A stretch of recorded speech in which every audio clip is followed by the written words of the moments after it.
News 18 India.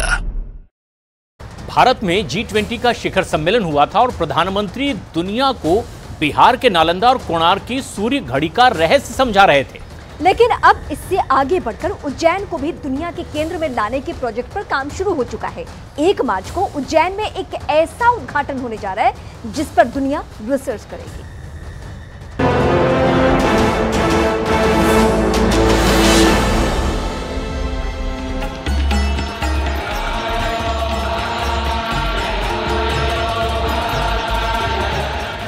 प्रधानमंत्री नरेंद्र मोदी को हमेशा उनके भारतीय संस्कृति के प्रति प्रेम के लिए जाना जाता है।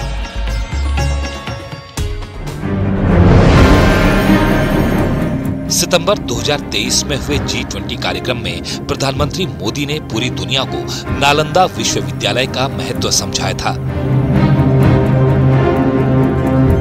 और अब मध्य प्रदेश में मोहन यादव की सरकार उज्जैन के अंदर एक ऐसी वैदिक घड़ी लगाने जा रही है जो कि पूरी दुनिया की सबसे पहली वैदिक घड़ी है। कालों के काल महाकाल और महाकाल की नगरी उज्जैन के रहने वाले मध्य प्रदेश के मुख्यमंत्री डॉक्टर मोहन यादव को ग्रीनविच मीन टाइम के मुताबिक समय की गणना पसंद नहीं आती, क्योंकि GMT में रात को 12 बजे दिन तो बदल जाता है मगर सूर्योदय नहीं होता। अब नई विक्रमादित्य वैदिक घड़ी में समय की गणना वैदिक रीति से पूरी तरह से सूर्य सिद्धांत पर आधारित रहेगी। ये पहली वैदिक घड़ी भारतीय काल गणना का ऐसा जबरदस्त विज्ञान साबित होने जा रहा है कि पूरी दुनिया में इसकी चर्चा हो रही है। प्रधानमंत्री नरेंद्र मोदी स्वयं उज्जैन में आकर 1 मार्च को इस वैदिक घड़ी का उद्घाटन करने जा रहे हैं। और ये मध्य प्रदेश के मुख्यमंत्री मोहन यादव का एक ऐसा सपना है जो उन्होंने उज्जैन विधायक रहते हुए देखा था और अब इसी सपने को वो अपने मुख्यमंत्री रहते हुए पूरा करने जा रहे हैं।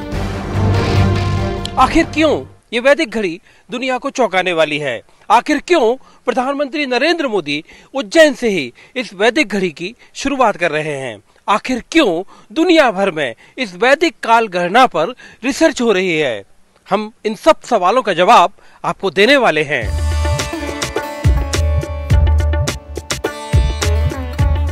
भारतीय ऋषि मुनियों के विज्ञान का दिग्दर्शन जब पूरी दुनिया वैदिक घड़ी के रूप में करेगी तो संसार जानेगा कि आखिर भारत को लोग विश्व गुरु क्यों कहते थे। सबसे पुराने शहरों में एक इस शहर का महत्व क्या है आपको आगे ही बताएंगे, लेकिन सबसे पहले जान लेते हैं कि आखिर उत्तर प्रदेश में काशी, मथुरा और अयोध्या के बाद अब बीजेपी का सबसे बड़ा एजेंडा आखिर क्या है। मध्य प्रदेश के अंदर बीजेपी की सरकार अब उज्जैन के मुद्दे पर बड़ा महत्वपूर्ण कदम क्यों उठा रही है? महाकाल का बुलावा आया और ये बेटा आए बिना कैसे रह सकता। साल 2022 के अक्टूबर महीने में प्रधानमंत्री मोदी स्वयं उज्जैन गए थे और वहां पर उन्होंने महाकाल मंदिर कॉरिडोर का उद्घाटन किया था। तब प्रधानमंत्री मोदी ने महाकाल के चरणों में बैठकर आराधना की थी।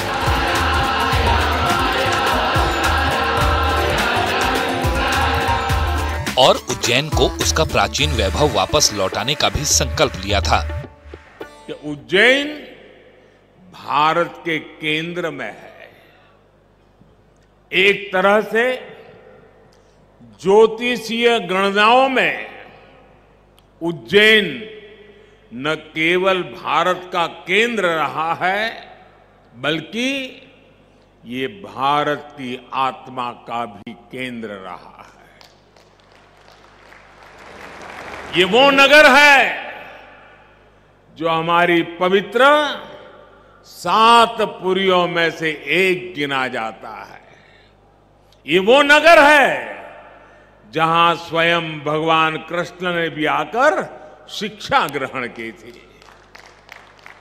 उज्जैन ने महाराजा विक्रमादित्य का वो प्रताप देखा है जिसने भारत के नए स्वर्ण काल की शुरुआत की थी। महाकाल की इस धरती से विक्रम संवत के रूप में भारतीय कालगणना का एक नया अध्याय शुरू हुआ था। उज्जैन के क्षण क्षण में, पल पल में इतिहास सिमटा हुआ है।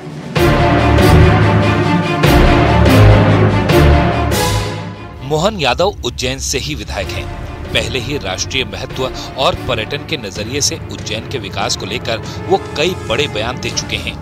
मुख्यमंत्री बनने के बाद तो मोहन यादव ने यहाँ तक कहा था कि उज्जैन के सभी तीर्थ स्थलों को इतना बड़ा रूप देंगे कि पूरे देश से और पूरी दुनिया से यहाँ पर पर्यटक करोड़ों की संख्या में आएंगे। और इसकी शुरुआत वो उज्जैन की वैदिक घड़ी से करने जा रहे हैं। अपनी कला का प्रकट करेंगे। एक वैदिक घड़ी का भी हम लोकार्पण करने जा रहे हैं। वैदिक घड़ी वो जगह है, वो स्थान है जो कालगणना की उज्जैन की महत्ता को पुनर्स्थापित करेगी, जो अपने समय के साथ साथ शुद्ध मांगलिक समय भी बताएगी, मुहूर्त भी निकालेगी और सर्वाधिक शुद्ध समय की दुनिया में उज्जैन से अपनी पहचान भी बनाएगी। सबसे महत्वपूर्ण बात यह है कि उज्जैन में ही संदीपनी का आश्रम है। ये वही संदीपनी मुनि का आश्रम है जहां पर स्वयं भगवान कृष्ण और उनके साथी सुदामा ने शिक्षा ग्रहण की थी। कृष्ण के शिक्षा ग्रहण का नगर होने की वजह से उज्जैन का धार्मिक महत्व बहुत ज्यादा बढ़ जाता है और इसीलिए इस जगह का महत्व अयोध्या, काशी और मथुरा के जैसा माना जाता है। मध्य प्रदेश की सरकारी मशीनरी अब बड़े पैमाने पर अयोध्या, काशी और मथुरा की तरह ही उज्जैन को भारत ही नहीं बल्कि दुनिया का एक बहुत बड़ा पर्यटन केंद्र के तौर पर विकसित करने का काम शुरू कर रही है। और इसके लिए किस तरह से काल गणना को भी एक माध्यम बनाया जा रहा है, ये आगे हम बताने वाले हैं। लेकिन सबसे पहले देखिए मोहन यादव का वो बयान जिसमें उन्होंने मध्य प्रदेश की विधानसभा में कृष्ण जन्मभूमि के महत्व का जिक्र करते हुए उज्जैन को विकसित करने का संकल्प लिया था। आज आप उनकी बात करते हो कि हाँ हमारे भी राम है। अरे तुम्हारे राम तो होते तो तुम ये सर्टिफिकेट क्यों देते, ये मामले क्यों उलझाते, राम मंदिर के मार्ग में क्यों बाधाएं खड़ी करते? ये बड़े दुर्भाग्य का विषय।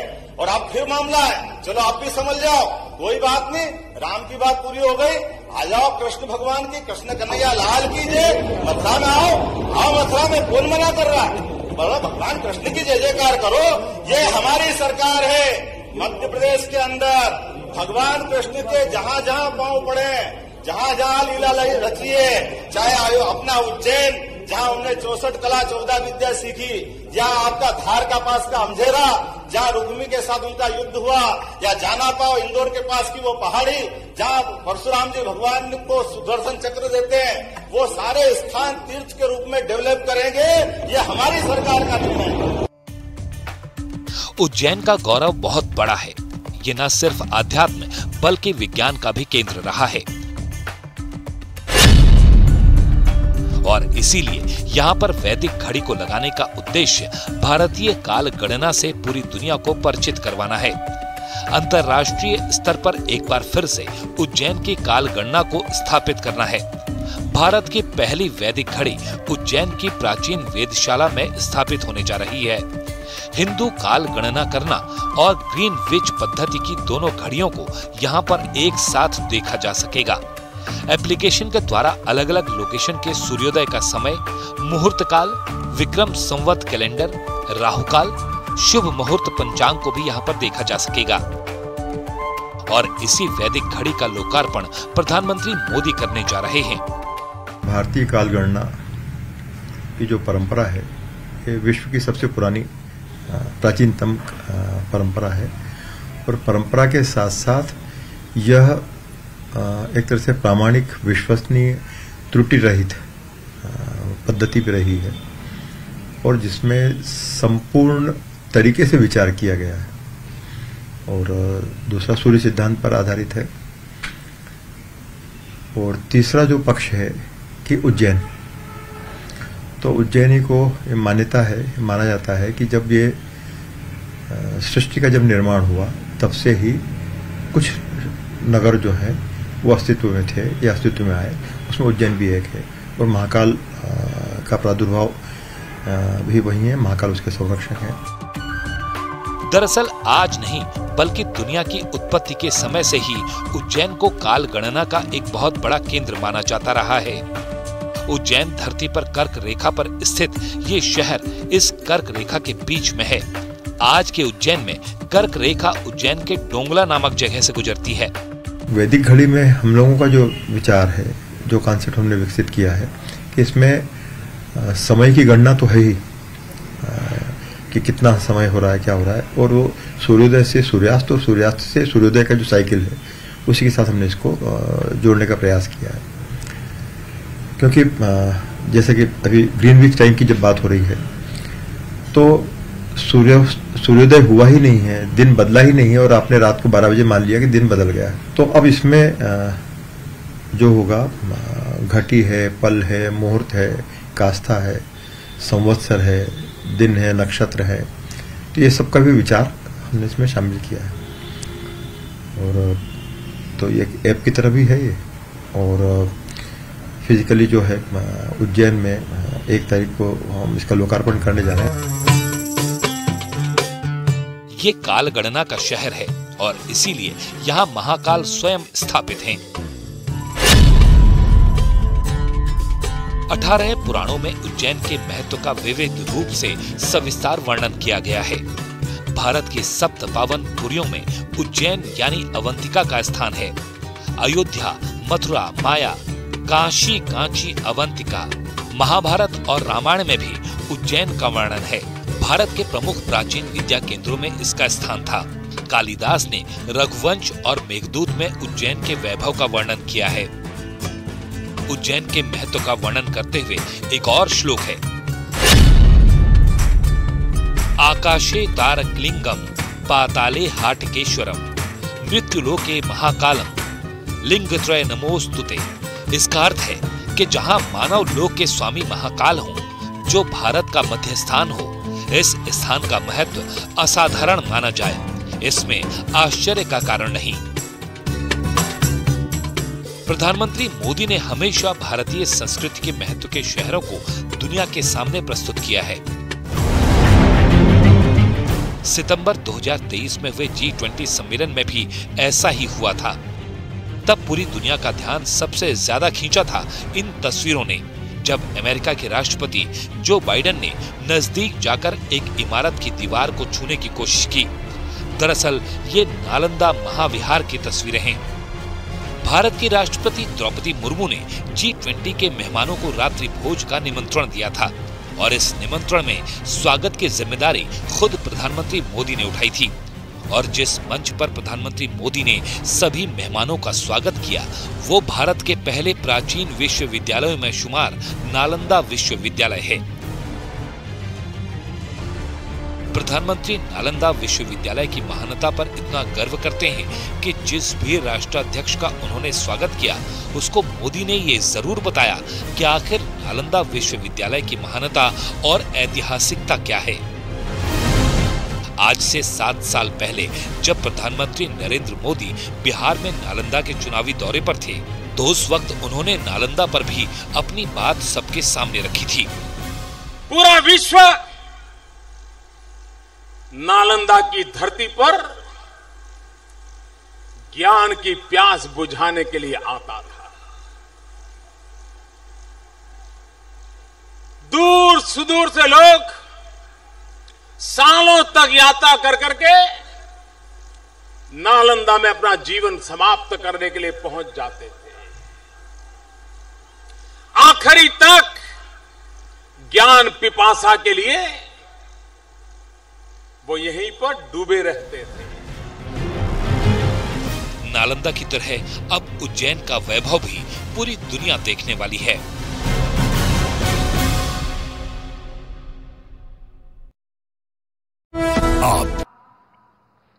आज जब मैं गहरे समुद्र के भीतर द्वारिका जी के दर्शन कर रहा था, तो मैं पुरातन वही भव्यता, वही दिव्यता मनोमन अनुभव कर रहा था। मैंने वहां भगवान श्री कृष्ण को, द्वारिकाधीश को प्रणाम किया उन्हें नमन किया, मैं अपने साथ मोर पंख भी ले कर गया था, जिसे मैंने प्रभु कृष्ण का